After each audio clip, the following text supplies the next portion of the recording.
got one more thing for you from trans report. Perfect. All right.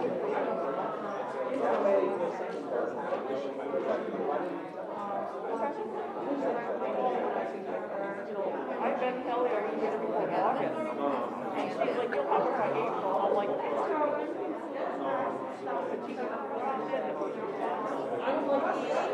morning.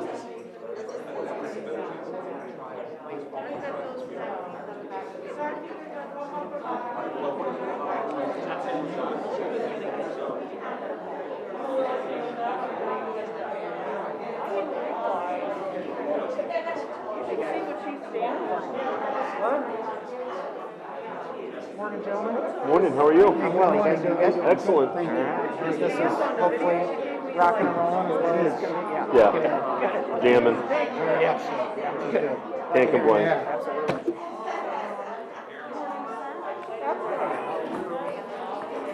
Wow. Oh, boy. She posted on Instagram. She's not.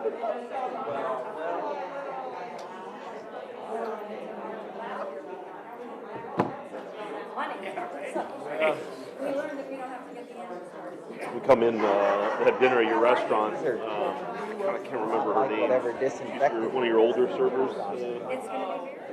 She's been there a number of years. Candace? Yeah. Older lady. Oh, Peggy? Peggy. She's always great. When were you in? We come down to there once a month. You should let me know when you're coming in. Oh, it's I don't mind. I don't want to bother you. So I just come in. Let me know. I guess send me a note. But every time we always get her, so which is nice.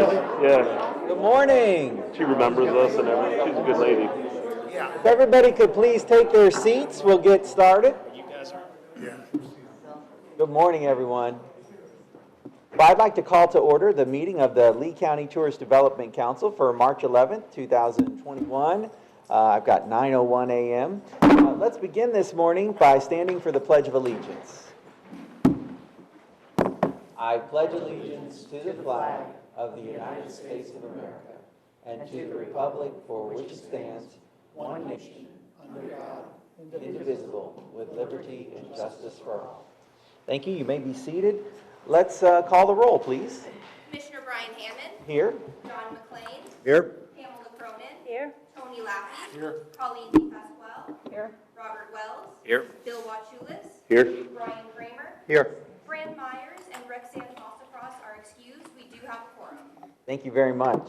All right, we'll begin this morning by taking up the minutes from our previous meeting. Does anybody wish to make any changes or comments to the previous minutes? All right, seeing no changes or comments, does anybody wish to make a motion for approval? I'll make the motion. All right, we'll have Mr. Lappy making a motion and Councilman McLean, is that a second? That's a second. All right, second by Councilman McLean. Any further discussion? Are there any objections? No objections, that motion carries unanimously. All right, we'll begin this morning with the public to be heard. Does anybody come to speak in public comment this morning? If so, just raise your hand. Okay, I see none. So we will move to municipalities to be heard. Any municipalities here that wish to speak this morning? If so, just raise your hand. Okay, I see none. So, Ralph, did you want to speak in public comment? Yeah. All right, Ralph, head up to the podium and introduce yourself to the audience. And tell us who you're with as well. Good morning, everyone. Thank you for letting me do this. I just wanted to bring up the fact that our Southwest Military Museum is alive and well. We moved from our old location in Cape Coral to the Edison Mall. We did that in November of last year. We've been there for the last few months, going very well. Edison Mall gave us a very nice welcome there, and we expect to be there for quite a while. So please spread the word that we are alive and well. We went from that very large building to a much smaller facility, but we were able to take a lot of our exhibits and spread them out to various 3 schools in the area and 4 different organizations, VFW, American Legions, and so on. So we're doing a revolving display in all of those areas to take care of the exhibits. We also now have our bus going back on the road. We're in the process of retrofitting the inside and putting a wrap on the outside. We expect to have that up and running probably in the next 2 weeks. That was donated to us by some nice folks from Collier County, the Collier County Fair. It's available now it will be available in about 2 weeks for any events that you may have, grand openings, just events that you'd like to have the bus. It'll be going to schools once the schools open up again. So we're up and running and back in business. Thank you very much for your time. Thank you, Ralph. There's some brochures on the counter if anybody would like them. Thank you. And that was Ralph Santillo for the record. Thank you, sir. All right, raise your hand. Anybody else who wishes to speak in public comment? All right, we'll go ahead and close public comment then at this time. Let's move on to our report of the Executive Director, Ms. Pygott. Morning.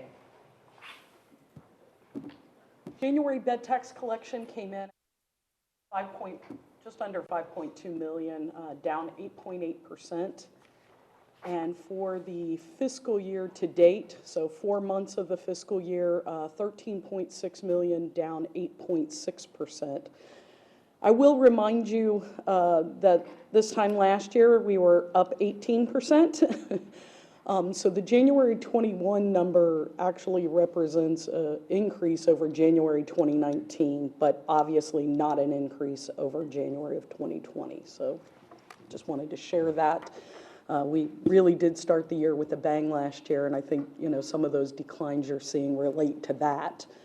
Real quick before you just blow by that, I think that's a big deal. So we still did better in January 2021 than we did in January of 2019? Correct. And any idea how much better? About that same difference, about 8.6% over January of 2019. I think that's probably better than what many of us expected. I mean, looking at what we were facing with the travel slowdown and the shortage of the pandemic. Thank you very much for sharing that. Yep, absolutely. In terms of the STAR report, occupancy at 55.6 for January, down 29%, ADR at 145, down 16%, and the RevPAR at just under $81, down almost 41%. I've been gathering this data since this time last year, weekly STAR data, and I thought I'd share it with you. I love data, and I apologize sometimes for how much I share with you, but been keeping, really close eye week to week on what's been going on with our STAR data. And of course, friendly reminder, the bottom was the week of April 12th last year, when occupancy hit 16.9%, over 90%, almost a 91% decline in RevPAR.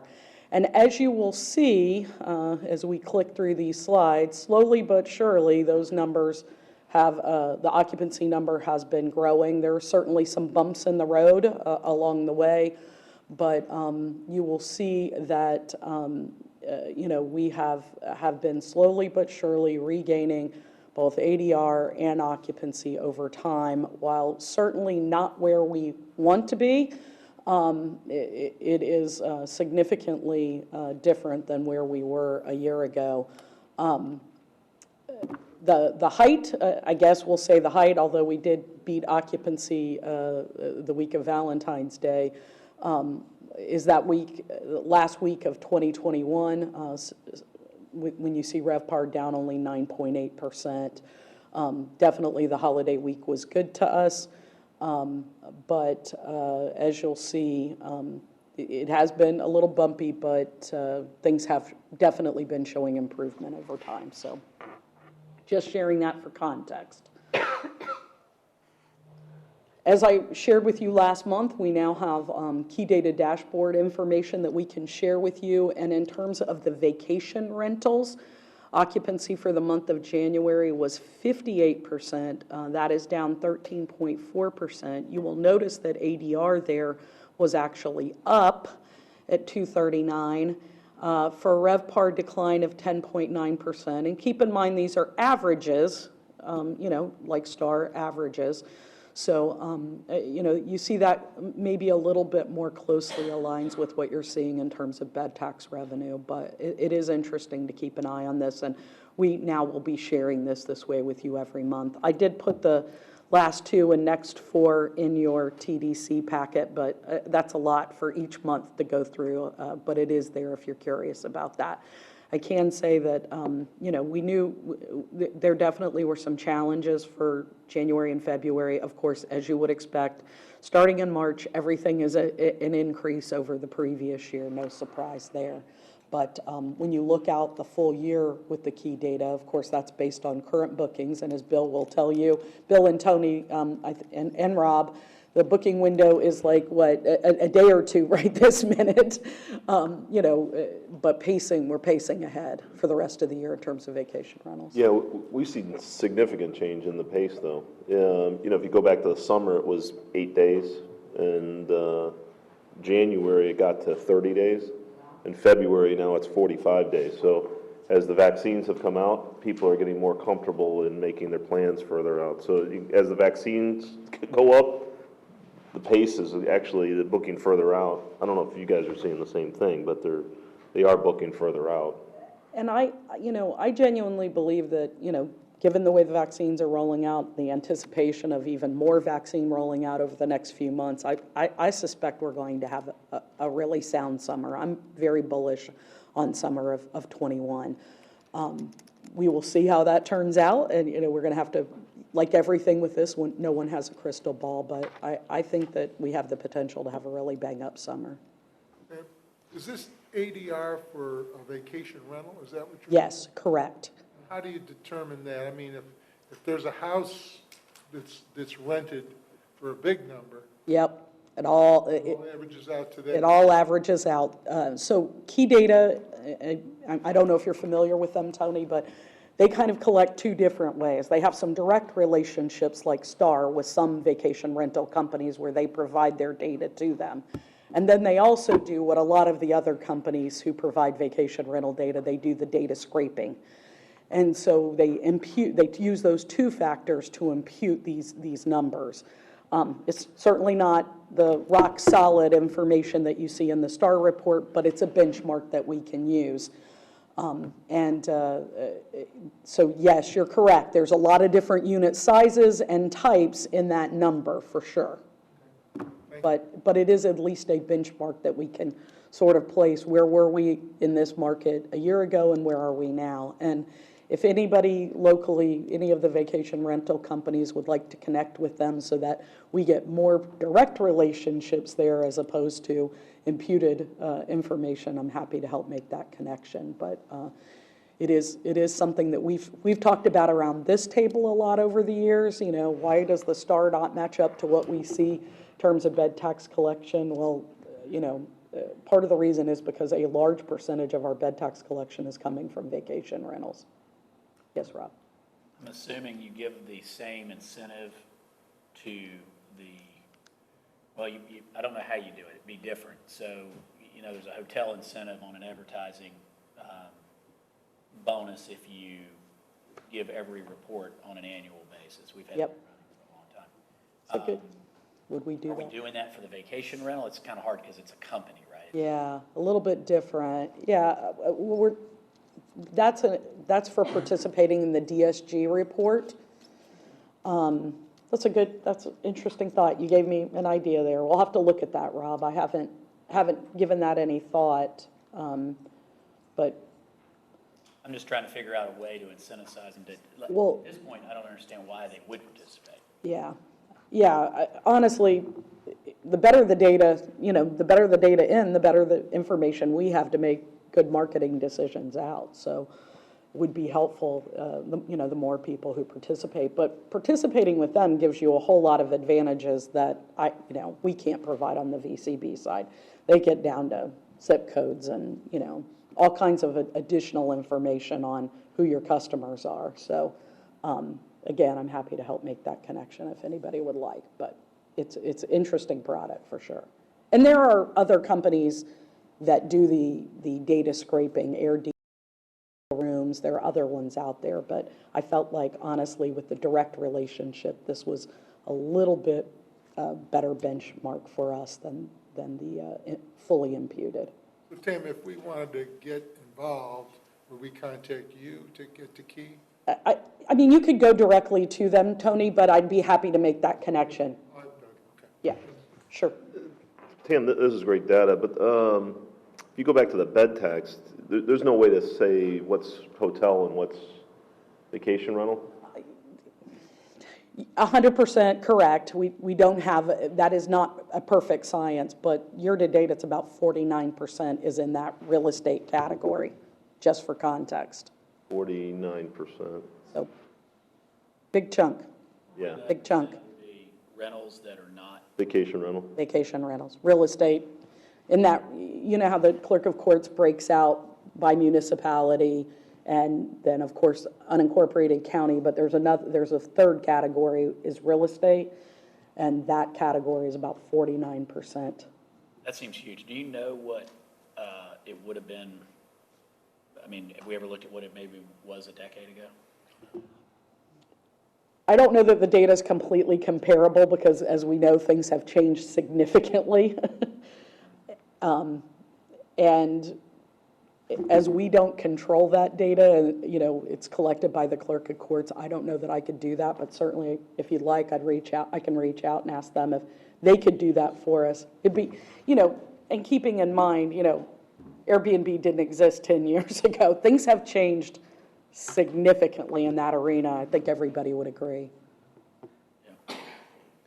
Can tell you it's a huge number of units that are currently available via those channels, 12,000 plus units. So big numbers. Traffic at the airport, just under 700,000 through the airport in January. That's down 39.4%. I will add that is up from December, so we continue to see more traffic.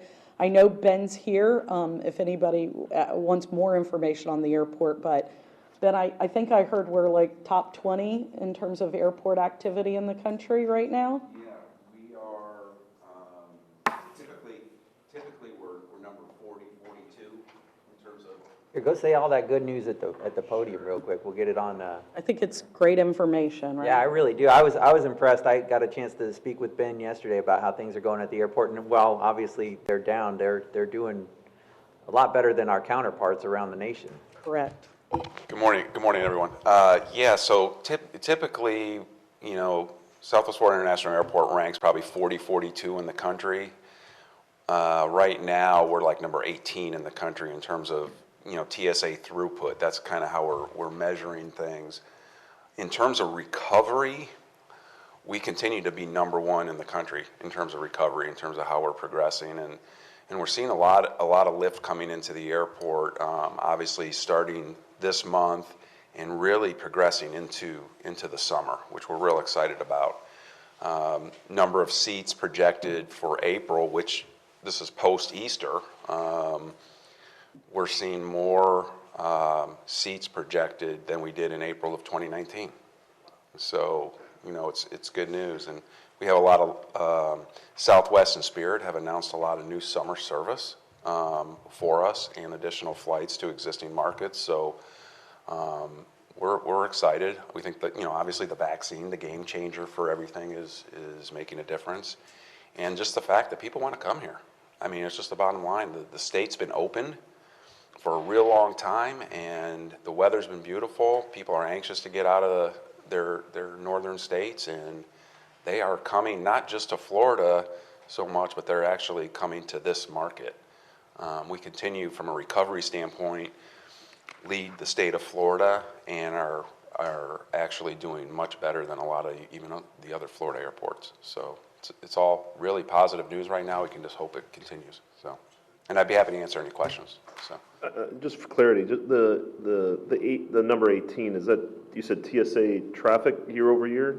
Yeah, that's how we're being able to measure where we rank in terms of the number of guests that are going through the checkpoints, if you will, through security. So our volume that's going through all of our checkpoints is the 18th largest in the 18th country. Okay, In wow. the country. Yeah, I mean, we have more people going through our security checkpoints than Minneapolis Wow. does right now, so. Colleen, you have a question? Yeah, how do you gauge, like, what do they look at when you say we're number one in recovery? And I think I've heard that before. Like, so how does that, what are they looking at when they say that? Well, they're looking at your numbers compared to prior year, okay? So obviously, we're just now, I mean, today I don't think you realize, but it is exactly 1 year today since the World Health Organization announced that it was officially a pandemic. Today is the 1 year anniversary of that.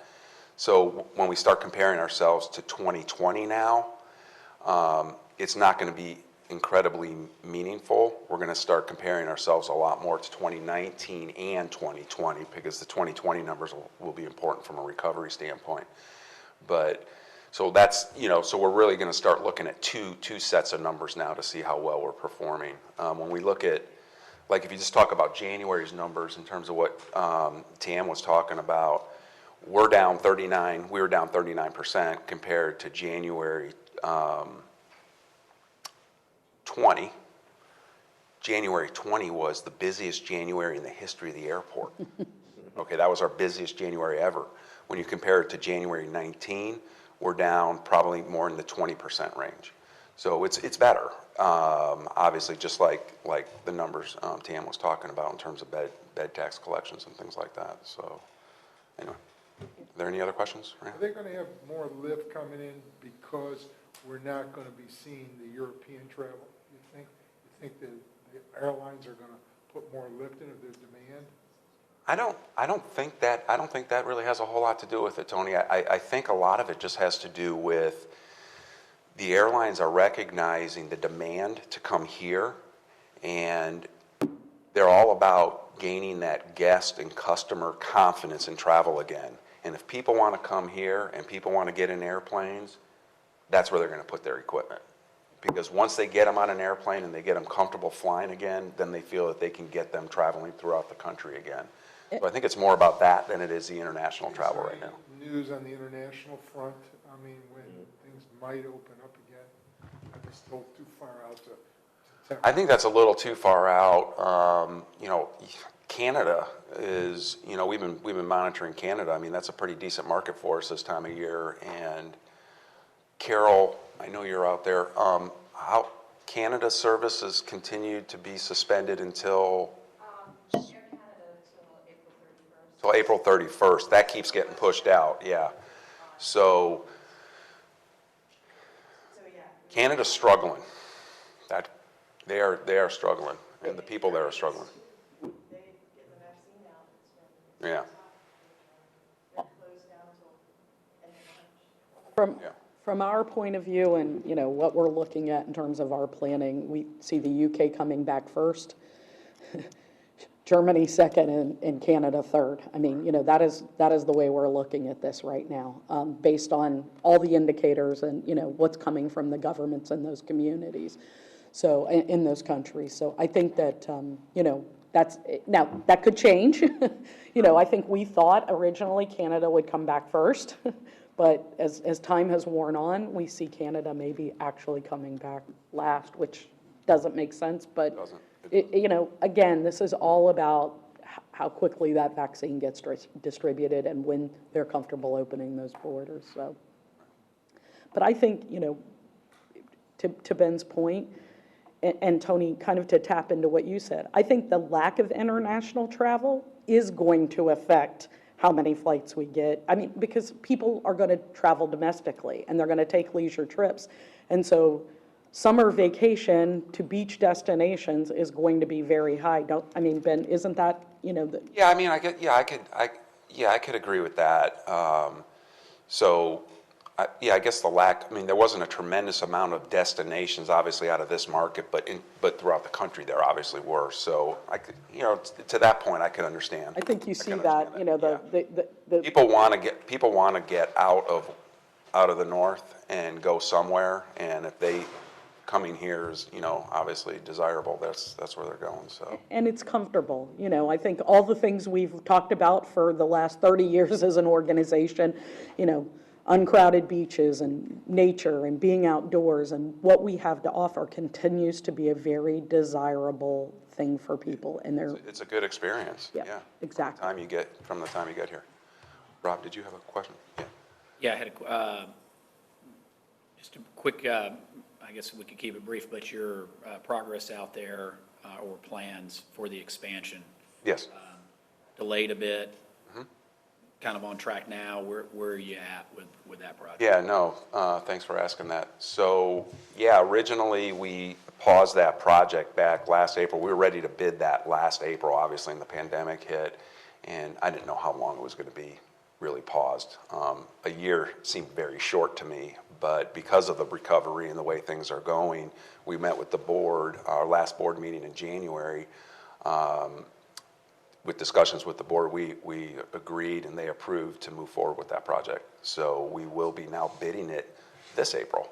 So it's exactly just a 1-year delay. And so if you take a look at the project as a whole, everything just shifted 1 year. And it's a 3-year project, and it's consolidating all the checkpoints into one, adding about 200,000 square feet of space. That'll include food and beverage and retail concessions, and really critical piece of infrastructure that we need to get completed so we can then start planning for additional gates, improving our inline baggage system, and obviously longer plans beyond that, parallel runway. So, but all things we're moving forward.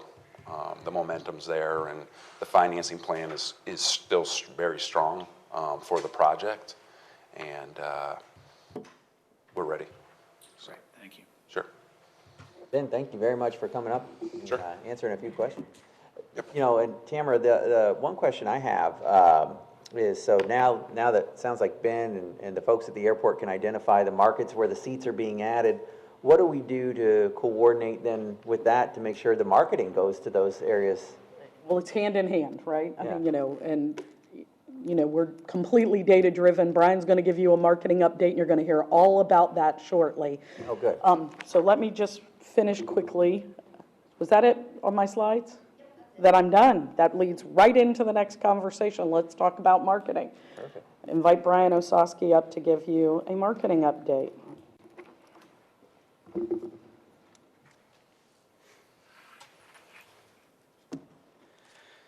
Good morning, members of council. For the record, my name is Brian Ossowski, the marketing director for the Visitor and Convention Bureau, with this morning's marketing update. When we were last together in December, when I presented in December, I took a deeper dive onto some of our media strategies and placements, especially those that were going to affect winter visitation. And now we're looking ahead to summer. Just wanted to share that we're maintaining that same fundamental approach. As Tam just said, we make data-led decisions. We follow the numbers. We align with ongoing shifts in media consumption to make sure that we're aligned with how consumers are getting their content. We're always looking to optimize our audience targeting to make sure that we're reaching the right people at the right time to make our budget stretch. We're looking at new media that has come around from several of the publishers, because we always like to be ahead of the curve in testing new media. And we are always, at our core, identifying opportunities to help uplift our partners, of course, with the emphasis on conversion.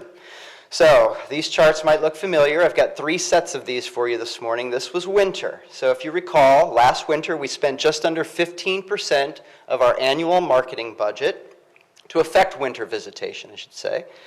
This year, we knew that it was going to be critical to step that number up. High season, of course, is important for us, and we wanted to drive as much winter business as possible because we know that it's really good for Lee County's tourism economy. So one of the placements we're really happy about that came out of this strategy was an integrated placement with Condé Nast Traveler. It was part of a national Back to the Beaches campaign. Featured 3 videos with a Condé Nast editor planning a trip. Also included a Pinterest promotion, some digital placements, and a dedicated email to their subscriber base. And I'd like to share one of those videos with you this morning.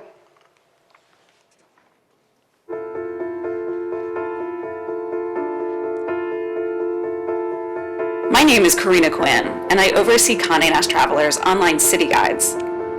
I come from a very close-knit family, and we have a pact to take a family vacation together every year. This year, we're heading to the beaches of Fort Myers and Sanibel because it's an area that has something for everyone in our group. The beaches of Fort Myers and Sanibel are particularly famous for their seashells. With 6 little ones, aged 6 to 15 in our group, no beach trip is complete without finding treasure on the shore. Be sure not to keep any living shells, though. It's against the law. We're a big family, so finding daily activities we can do together can be a challenge. 6 Mile Cypress Slough Preserve is a massive wetland ecosystem with a boardwalk that meanders through cypress trees where you can spot wading birds, otters, turtles, and butterflies. Truly, something for everyone. I love that Fort Myers Beach has so many beachfront restaurants that cater to groups. We can get our fill of Gulf shrimp or the daily fresh catch with beachfront views no matter where we go. Set on a historic Calusa shell mound, Mound House is a restored home turned museum. It offers guided eco-kayak tours to explore the Estero Bay. It's a way to see Southwest Florida's nature up close while fitting in some fascinating history about the area and the Calusa Native American people. The area has a number of eco-cruise providers known for their dolphin sighting excursions. They cater to families and groups, and there's no way we'll miss our chance to do this.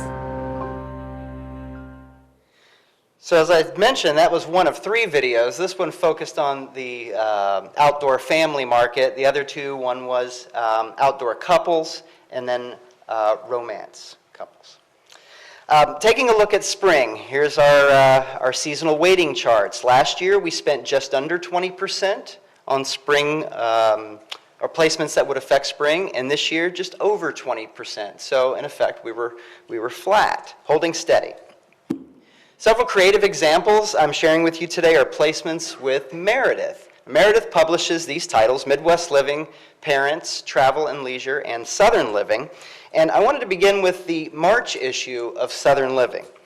The first creative example I wanted to share is a really cool example of our 8-page insert. This is a destination guide that was polybagged with the March issue of Southern Living, and Fran's passing those around so you can see them. The onsert is separate, but I kept the Southern Living there polybagged so you could see how it was delivered to subscribers.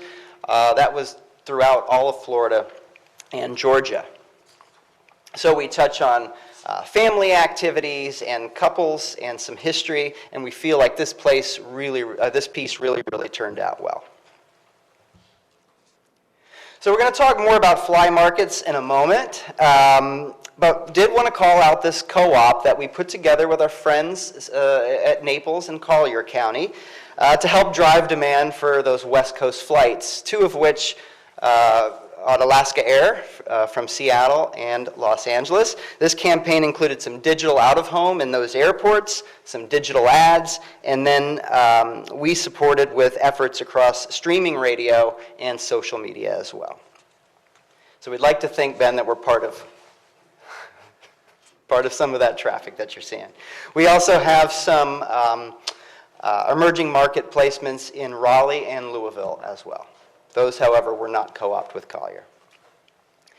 And finally, I want to take a look at summer, my last set of pie charts here. Last summer, we spent just over 39% of our annual budget. But we knew that we needed to beef up winter, so we had to take that from someplace, and it was taken from summer, dropping this year about 9%. That said, we're still getting a lot of mileage of that 30% budget. Here are some of our summer drive markets. Some cities on here look very familiar: Miami, Tampa, Orlando, West Palm, but there's also some new drive markets that came out of the pandemic that we are taking a good close look at and running some digital placements in. This is just based on the fact that A lot of people had shifted to driving over flying there for quite some time, and folks in these markets continue to drive. And as far as stretching the budget, we're able to do that because it's a digital world now that we're living in. Amazon Fire is advanced TV. We are running with Pandora streaming radio. We have digital ad placements. We, as I mentioned to you previously, are in podcasts. We have a very robust paid search program and social media program, and we are doing digital out of home. The nice thing about this is that we are able to target those audiences. We're finding efficiencies in our budget in doing so, and if anything should happen and consumer sentiment changes, or there's any kind of shift in consumption habits, we're also able, through these types of placements, able to pivot on a dime. Taking a look at summer fly markets. Again, this is a list that has a lot of familiar markets on it. I'm going to call out some of the newer markets that we're able to run our marketing in. Incidentally, we're able to do all the same things in our fly markets as we're doing in our drive markets, with the exception of the digital out-of-home. So the weighting there for summer fly versus summer drive is about 50-50. But as you can see, we have our tried and true markets, Boston, Chicago, the Ohio markets, and New York. We've done some testing in Pittsburgh. We've done some testing in Green Bay and Dallas in the past, but I wanted to call these out just to say, hey, we're not going back to the same markets all the time. We're always testing, and through these digital placements, we're able to do that and afford to do that. So keeping with Meredith on some of our summer examples, the next slides I'm going to share with you, these are 2-page spread tutorials that will show up in some of those Meredith titles that I shared with you. This is appearing in the April issue of Travel and Leisure, which has been upgraded, I should say, to national circulation, which is cool. This is an example of Parents Magazine that's going around the table. This is also an April issue. And then following up that really cool 8-page onsert that's also going around, a 2-page spread tutorial in the May issue of Southern Living. And this part of my presentation, I want to do something a little bit unconventional. I'd like to ask Francesca Donlan to come up here real quick, our Director of PR, and bring you up to speed on some fantastic news. Oh, is it one click? Okay. Hey, everybody. So on Tuesday, we were jumping for joy. We found out that Southern Living put Sanibel on its cover. We knew it was going to be on the cover, but we didn't know quite when. And so I want to tell you a little bit about how that happened and why we're so extra happy. First of all, Southern Living every year has a double issue that comes out in April, and they have readers pick. But because of COVID, they said, forget it, we're going to pick. So the editors picked us. And so we got the call, we brought them down here. They needed a dog, and really fast. So that actually is my dog. That is my dog, Allie. And I just had Allie for the day, and I thought, well, I can't use Allie for the whole thing, right? So I quickly got a golden retriever from a family that lived in Fort Myers and Sanibel, and that golden retriever spent 2 days with these people. I feel so badly, but they still liked Allie. So Allie got the cover, so she's really thrilled. Anyway, it's also important for me to tell you that because the editors chose the location, they also chose everything that's in this edition. So we helped get them here, and we took really good care of them, and we kept them hydrated and happy, but I didn't personally have anything to do with the selection. So many establishments got chosen. We also got it sort of a twofer because Cabbage Key got chosen for best stay. They have a whole different section for sort of, best park and best stay. So that was really, really thrilling. But Sanibel as a whole got a lot of love, and you have pieces of that in front of you. We were given the, we sort of took it off online. It's online right now. You can look it up, southernliving.com. But the double issue comes out on newsstands March 19th, and we're just really, really, really excited. So it's a big, big win for us. Thank you.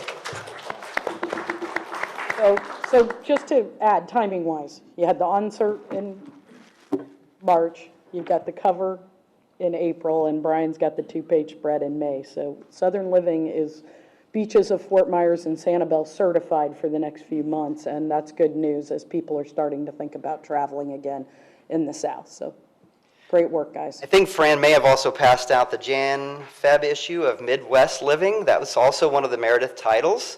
I didn't put that in my slideshow, but we also had a two-page spread editorial in that issue as well. So Meredith's been a really, really good partner, delivering good audiences for us. So shifting gears now, I wanted to introduce everyone to John Morris. John had a car accident in 2012 and was an avid traveler, sometimes traveling for no other reason just because he enjoyed flying, and did not want to surrender to his disability. He lost some limbs in his accident. And so we are glad that he had some stick-to-itiveness, because now he has started wheelchairtravel.org, and he is assembling the ultimate guide to the world's wheelchair-accessible destinations. So this is John with some friends at FSU. I did put this picture in here because my boss is an alum. There's John on a zip line, and he's riding roller coasters, and he's riding camels, and he's a fantastic guy. So we have engaged with him to come to the destination June 21st to 26th. We're going to help him assemble an itinerary, and he's going to go out and explore in his wheelchair and assemble an online accessibility guide that we will incorporate in our new website that I'll tell you about here in a minute.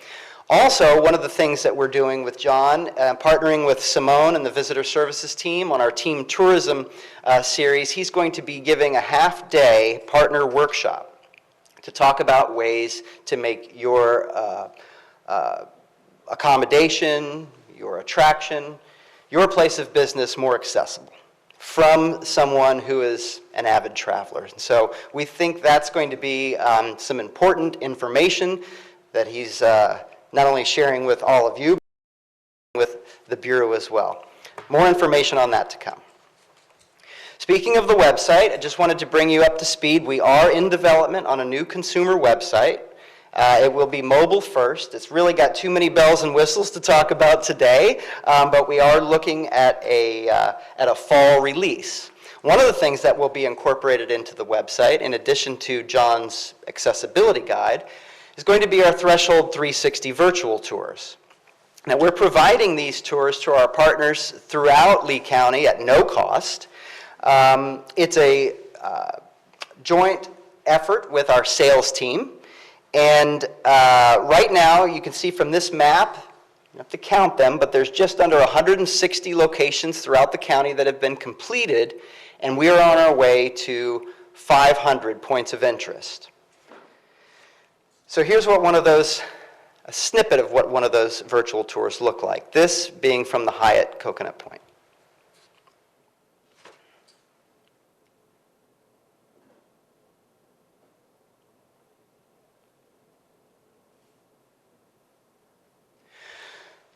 So not only will our website house these tours, but our through our agreement with Threshold, they will push these virtual tours out to Google, which also will help our partners' search results on Google.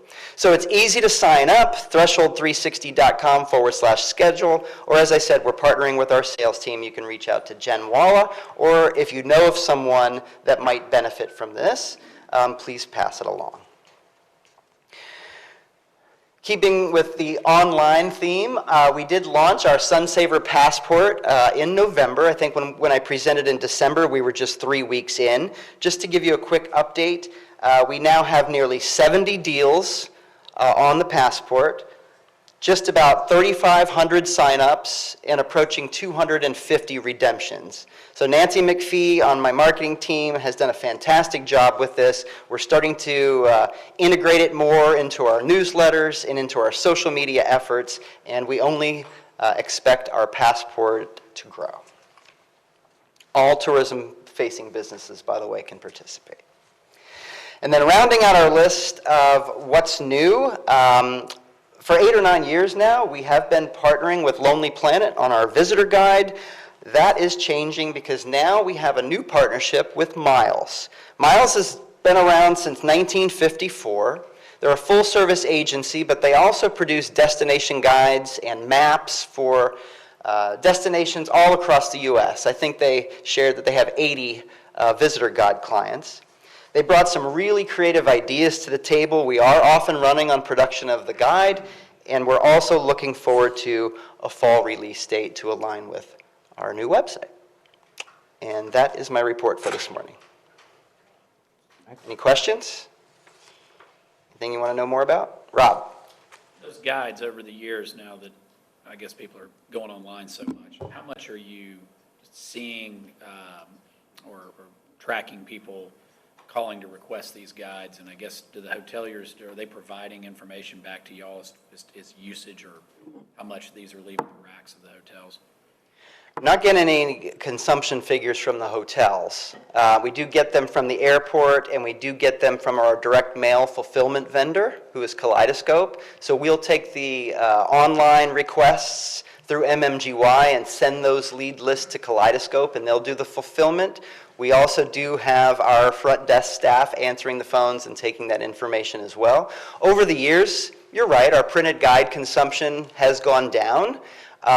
But we also have digital versions of the guide. We also have foreign language versions of the guide. Our market, I think, still likes to, and I think Tam would agree, still likes to hold something physical, a printed piece in their hands. Yes, we are seeing a lot of digital downloads and views that way, but also seeing good distribution of the printed piece. And so things have changed with COVID. Our numbers are down a little bit. When we went into this new partnership with Miles, we know we could find some cost savings. So I think we found about $30,000 or $35,000 a year in savings on the printed piece. But otherwise, we expect that we'll have some strong distribution of the printed piece, both printed and digital, of course. So. Yep, delicate balance, right? Everything's a delicate balance. There's still people who want that printed guide. They do. And so, you know, we're trying to meet both of those needs. Thank you. Good. All right. Anything else? Unless anyone has any questions, that is my report, sir. Thank you, everyone. Thank you both.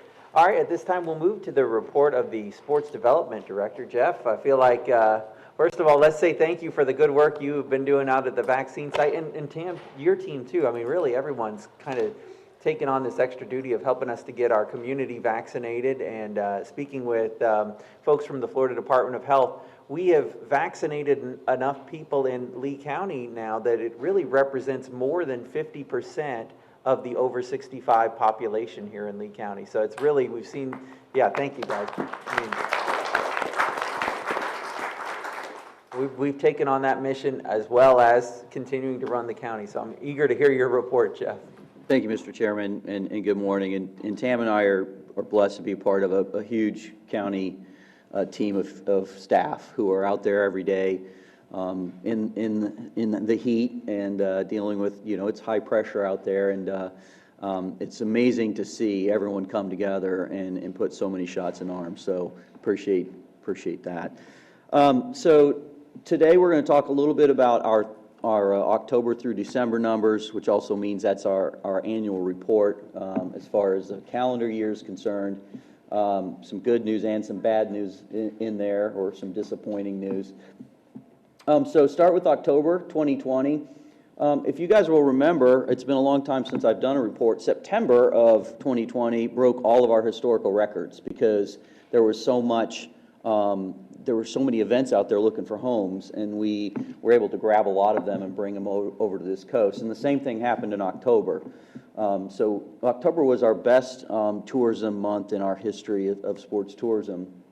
Hotel room nights sold almost 24,000. Direct visitor spending of $11.5 million. A lot of that was due to, again, perfect game, not being able to be on the east coast of Florida, moving a lot of their products over to us because we were open for business.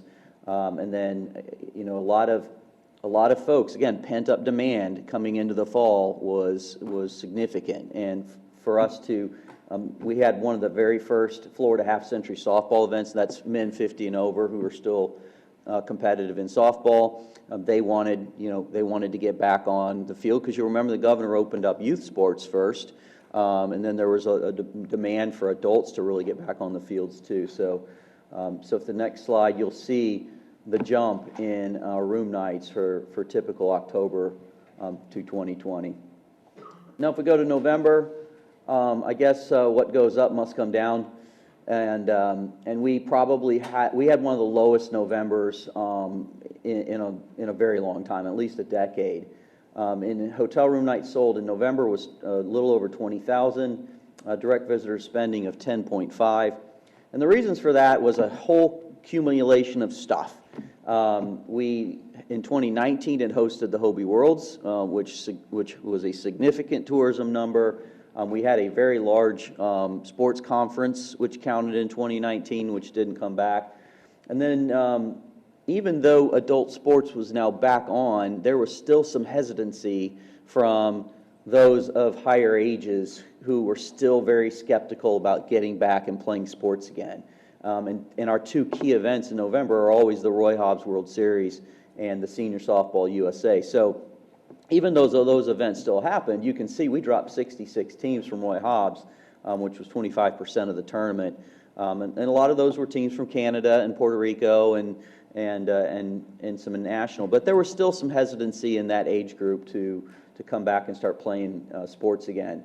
And then likewise with Senior Softball USA, we had a decrease of 35%.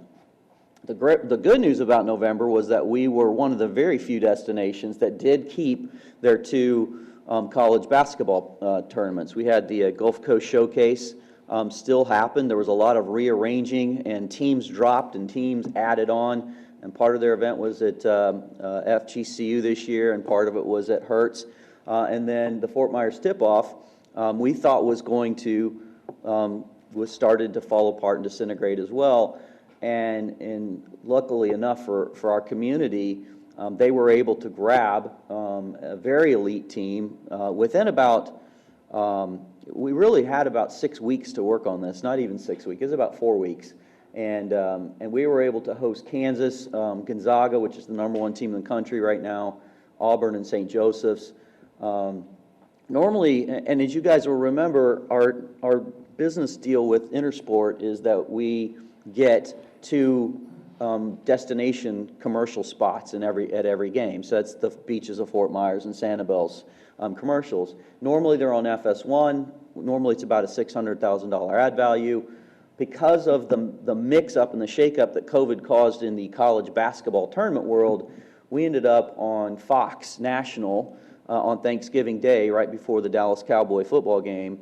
And then the next day, we were also on Fox National with Auburn taking on Gonzaga. So that media value jumped from normally a $600,000 media value up to $2.8 million just because of the Fox National broadcast. And there's a chance that this event will stay on Fox National on Thanksgiving Day from now on because they had such success with it. So even though, if we go to the next slide for November, we certainly had a significant drop over 2019. There was still some silver lining there. And again, more loss to our tourism numbers was that neither one of those college basketball tournaments could really put fans in the stands. So all the alumni that normally travel with those teams was also missing. So I really feel confident that our 2021 November will be back up similar to the 2016 or the 2018 numbers. So. Then December was a pretty good December for us, about average, 10,000 room nights, about $4 million of direct visitor spending. We added a new Perfect Game Christmas event, which was successful. We keep dropping in some new baseball partnerships just to continue to expand our inventory in that sport. And then we also featured a new open water series event on Fort Myers Beach. And so you can see, again, about an average December for us. So our 2020 highlights. So let's go back and remember that under direct visitor spending of about $60 million, there was no business. We had no sports tourism business in April and May. And we really didn't have any in June either. We only opened up to sports that last week of June. and started hosting some baseball tournaments. So we almost missed 3 months of sports tourism activity, but yet 140,000 room nights through our sports tourism efforts, down 13%, isn't bad, all things considered, that we were almost shut down for 3 months. We hosted 91 events. That's down from 153 events. And that's a significant number of sports events, but the big ones, the ones that had a lot of impact, we retained those. So, and then we gained a lot, again, in the fall coming over from the East Coast. So, so even though we dropped about 21,000 room nights and went down 62 events, those were mostly small events. They were weekend basketball tournaments. They were soccer events. They averaged, those events we lost averaged 340. So, so we did keep our big 4,000, 5,000 room night events that were week-long during the summertime. So we were really happy with that COVID didn't impact us more negatively than at first we thought it was going to. So again, in September and October, we set historical monthly records. We are still working with Parks and Recreation and all of our partnerships to recover the indoor sports events, because those still have some some growth back to get back to. And then, as always, we're continuing to look for non-traditional sports events that can go into some facilities that normally they're not in. So that is, that's our, oh, there's our bar chart. So again, all things considered, not too bad of a year for sports. We have a really strong 2021. We already had a great January, which we'll all report the next time, but we had USA BMX came to Cape Coral and hosted their largest Florida national event in history. It was the USA BMX Gator Nationals. We have most perfect game events are back. We're trying to get some of our, again, our basketball tournaments back in our gyms, our inline hockey tournaments back. And we have a very large new softball tournament coming in July that we're excited to host. So that's into the reports if you have any questions. Jeff, quick question. Yes. How much do you think the Paradise Coast Sports Complex down in Collier County and Perfect Games' new Texas facility is going to impact sports tourism here in Lee? The Paradise Sports Complex will not be too big of a competitor of ours, because they're building complementary fields to what they already have that we lack. You know, they're all soccer fields. And so we have a 6-field soccer complex, but they already had an 8. And so when we do a lot of traveling and when we do a lot of discussion with soccer and lacrosse events, the bigger ones want an 8-field complex minimum, which we don't have. So Collier's already in the arena of some sports that we don't chase after a lot of. So they're just going to expand. It's most like us expanding our baseball product. You know, we have a lot of fields, and we try to really hold on to that market. So Isn't there a plan to have 5 diamonds there as well? Eventually, if they can get to a phase either 3 or 4 of their plan, which if you read the articles, their phase 1 and 2 turned out to be way more expensive than they expected. And so we'll see where the future takes them as far as their funding availability. How about the Texas Perfect Game? Texas thing is again, I don't think that it's going to hurt us at all, really, because Texas market is the central mid-United States. We will still continue to have a lot of the East Coast Perfect Game products, especially the southeastern United States products. So Florida, Georgia, Alabama, we really have some good synergies going on with all the complexes around Atlanta, up in northern Alabama, and then between Lee County and Palm Beach County. The Texas is really a new market opportunity for them. They had never been strong in Texas, so they're going to grow in Texas. Those events are going to get big, and we may switch around some national events and things like that. But they're not. I'm confident they're not going to pull out significantly from Lee County. Jeff, Yes, sir. The things you kind of stole or got from the East Coast, is there any chance of those repeating, you think, or are they going to go back to the East Coast? A lot of the larger ones will probably go back to the East Coast, but we have talked about adding some new products with some of those partnerships already. They really appreciated us helping them. And we asked them to, hey, even though you may move something large back to the East Coast, again, and Perfect Game's one of them, moving back your big Worldwood bat back to Jupiter, could you fill that weekend in with another event of a different age group or a different competition level? So we're having those discussions right now. We definitely have proven that we can fill those dates really well, that our community can handle it. Good deal. Jeff, thank you so much for the report. Congratulations on a good year with all things considered, so thank you. Mr. Sire, let's, at this time, bring everybody up to speed on the request regarding the Olympic baseball trials. Yes, sir, will do. Thank you, Mr. Chair. And if I may, I'd like to start by echoing your thanks to the staff for all of their vaccine work. Really appreciate that. And it's important for me to publicly thank them as well because, of course, when Department of Health called and said, hey, we need some help, our board immediately said, anything you need, which meant scrambling almost all of our county departments. And then, of course, we partnered with Ben and his team out at the airport to mobilize at the old terminal. And it's such a big operation. I said, Jeff, hey, I know you helped with Lee Cares, but need you again, buddy. And he immediately jumped in and has been helping manage the day-to-day operations out there. And of course, they are so significant. It's such a long day. It's evident that we're in for the long haul. So shortly thereafter, I said, Tam, what do you say? And of course, immediately, absolutely yes. And so they've been great, but other people in this room have been to the site, and those that haven't, of course, have to support the workload of those that are.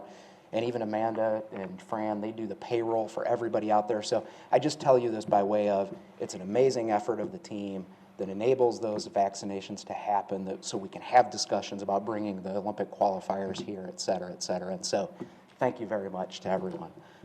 So to answer the chair's question, we have been pursuing the baseball Olympic qualifiers for the Americas. Jeff and I have had multiple meetings with the organizer. Jeff has hosted them with a couple of FAM tours. This is, it's a great event, clearly, if we can get it. There are some hurdles that are outside our control that we may or may not be able to overcome. We've made an offer for the event, and I will tell you we plussed up what we would normally do for this size event because of what it is. And I'll ask Jeff to talk about our support of Olympic events here in just a second to sort of fill that story out. But there are a lot of logistical challenges, facilities-wise. We've got to work with Major League Baseball, and then just the schedule on which they have to conduct the trials. They're all things that are still in progress. We don't know how that's going to play out, but we have pursued it very aggressively. I don't know if you want to add anything to that, Jeff, or just talk about our support of the Olympics in general. No, you're dead on. We've been very aggressive about responding to them and trying to make sure they understand how passionate Lee County is about the Olympics and baseball and putting our best foot forward on their behalf to make sure the event would go well. Any more questions? Thank you for the update. Yeah, Mr. Wells. What time of year do those trials normally take place? Are they always the same every time? Well, this would be June, specifically because there are 2 open spots still in the Olympics for baseball.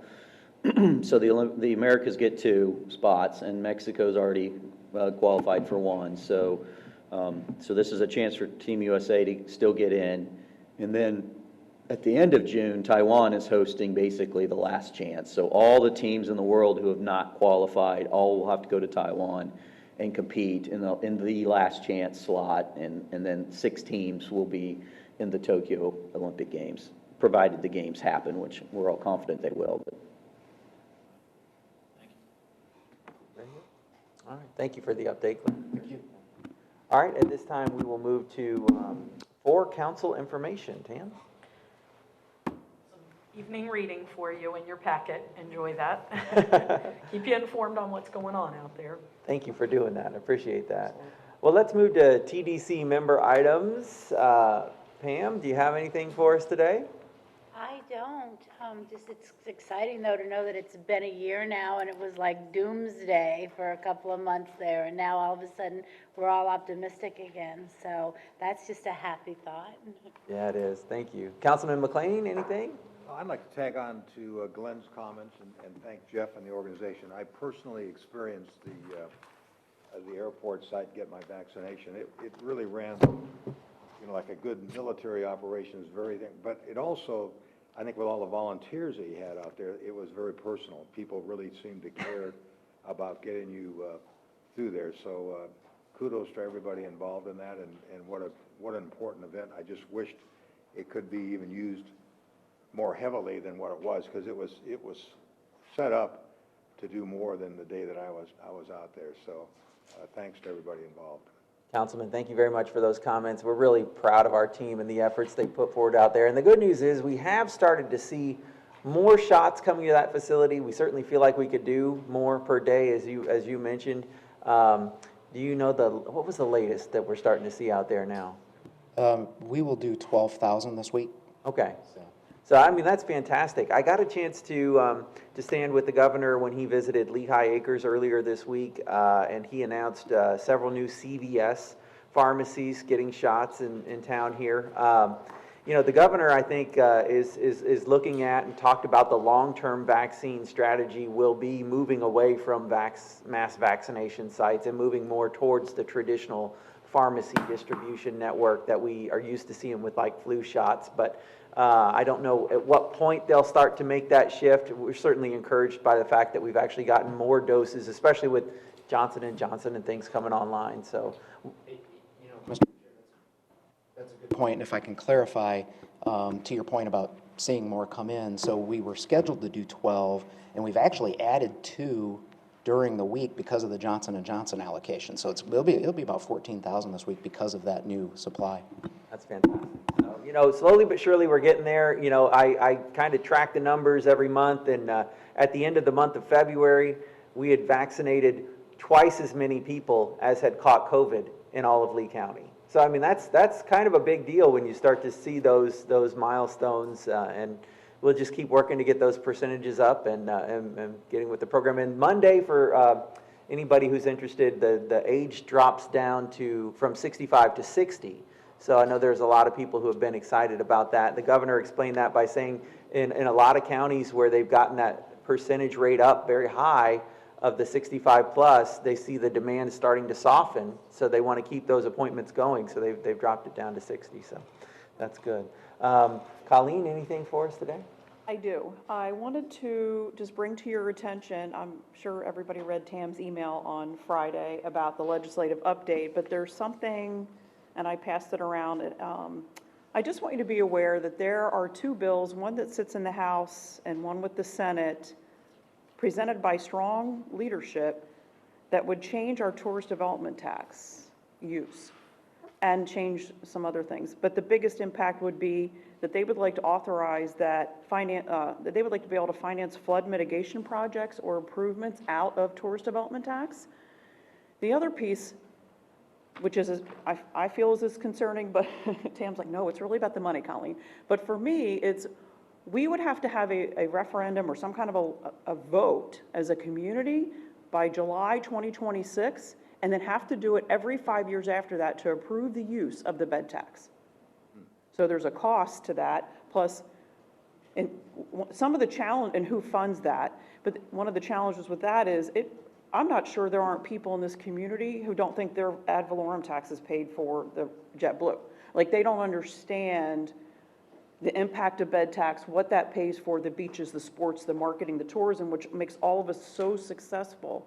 And to have anything, it's not like I'm not open to change, but I think it needs to be changed for the good. It needs to be changed that makes us a stronger community, and not, because I think once those, I mean, we all know other organizations or segments of our community that would probably want a part of that money. But I think you need to be aware of this, because it came out of nowhere. It was a fluke that nobody expected, but it's not something that's just like, we're not sure where we stand. I'm poking resources now. I know that FRLA, that's how I learned about it first. I know they're looking at it at the Tallahassee level. But I just wanted to make sure, as I gather some information, I'll share to Tam and she can share with you. But I think we have to be cognizant of what's happening, and we still have, what, 6 weeks? But, you know, the fact that it's on here is already an issue. So it's a concern I think we need to be watching, because I think that when it changes how we do business, and I think we've been so successful with our current structure, it concerns me, but that's my opinion. So I just wanted to bring it up and see if there were any questions, or if anybody had more information than I did. I mean, some of you, we all travel in different circles, but I'll be keeping my eye on this. I'm gathering information and working with the Florida Chamber as well. This is not in their wheelhouse. They have 30 lobbyists working right now in Tallahassee, and this is not covered. So, but I am so it's taking even them, like my contact there is kind of working his way through. It could be driven by a concern of another VCB convention center issue in another town, which could affect the whole state. So I just thought I would share this and see if you guys had any feedback or thoughts or anything else to add. Thanks for putting that on our radar screen. Any thoughts or discussion related to that? I just want to add, I do send you the Destinations Florida legislative report every Friday during session, so keep an eye on that. This was covered in there this week, but, you know, they will keep track of it. Believe me, the lobbyist for Destinations Florida is all over this as well. So just know that it's happening. I don't know the process on how to get all that through, but the governor's going to have to sign off on that, it would appear. Is that correct? Well, yeah, sure. Anything that would get passed would have an opportunity to be vetoed by the governor as well. Seems to me like there could be an effort to approach him I don't know if you could do it at this time. You're talking about 6 weeks. It seems like we should do some lobbying, because he's very pro-Florida, and travel and bed tax is what helps us keep that in the light of everybody's mind, and keeping the facilities in. If you look at the list of, look at the report, and I missed Tam's report on Friday, but we have an advocacy call with the chamber on Monday, and then FRLA sent it out.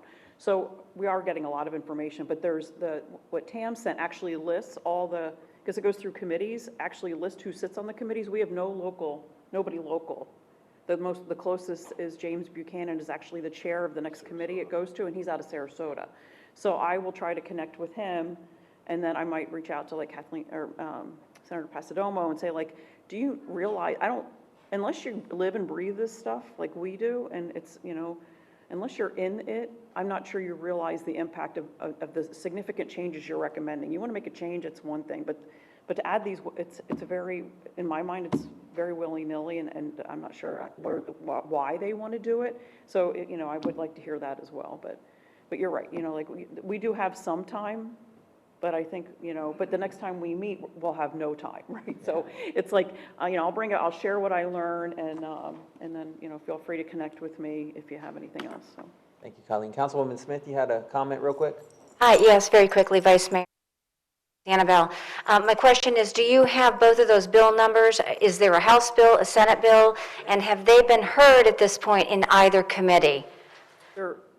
I'd have to check I have them up on my screen. Okay, if you could offline, because I've been following several bills. This one has not been brought to my attention, but I will certainly want to get that information and find out where they stand if they haven't been heard in either committee yet. That's telling where leadership might want those bills to go or not go. Thank you. The numbers are on the paper, which there's probably extras if you want it. Yeah. Thank you. Yeah, Tam. I was just going to say, Vice Mayor, it's HB 1429 and Senate Bill 2008, just so you have those numbers, but. There you go. Thank you. Bill, you got anything for us? Nope, everybody stay safe. Yeah. Brian? FRLA luncheons are back. We're excited to be able to sit in person and actually have lunch together in a safe environment. April 21st, if you can put it on your calendars, from 11:30 to 1 at the Holiday Inn in Fort Myers, at the Fort Myers Airport over by FGCU. We're going to have a guest speaker, and for those of you that don't know, we've welcomed Catherine Curtis to the area as the new director of the hospitality program over at FGCU. So she's new to the area, only been here for a few weeks, and she's going to be coming to the luncheon and being asked to speak with us all about her plans for the program, and it'd be nice to get to know her. So come on out and support FRLA and come hear what she has to say and FGCU. Congratulations on getting back together and everything. Very good. Rob, got anything for us? Nothing more, thank you. No? Tony? Nothing but sunshine. Good. I want to thank you all so much for the upbeat news, the positive attitude. This was probably the meeting, it was either this one or April last year, where I was a very bad tourist development council chairman and had to tell spring breakers to go home. We are different, and I'm sorry for that, but it was what we thought was the right thing to do at the time. I tell you, I am so proud of our community and the way we pulled together to get through this pandemic. I tell a lot of people, kind of tongue-in-cheek, that we were the Florida of Florida, and we did really well, I think, here in Lee County. And so I'm proud of our community. I'm proud of the efforts you all have made, and I'm really glad to see that now the benefit of that is that we seem to be recovering even a lot faster than the rest of the nation. So thank you guys for that. If there's nothing else for the good of the order, then I'll go ahead and adjourn us. Thank you very much, folks. Well, you found? Yeah, you too. I went out. These are the after pictures, but there's one of the benches that he did. Oh, yeah, look at that. So, That's cool. and that was before. The tailgate. So that's what it was I'll look like back before and he and then painted it.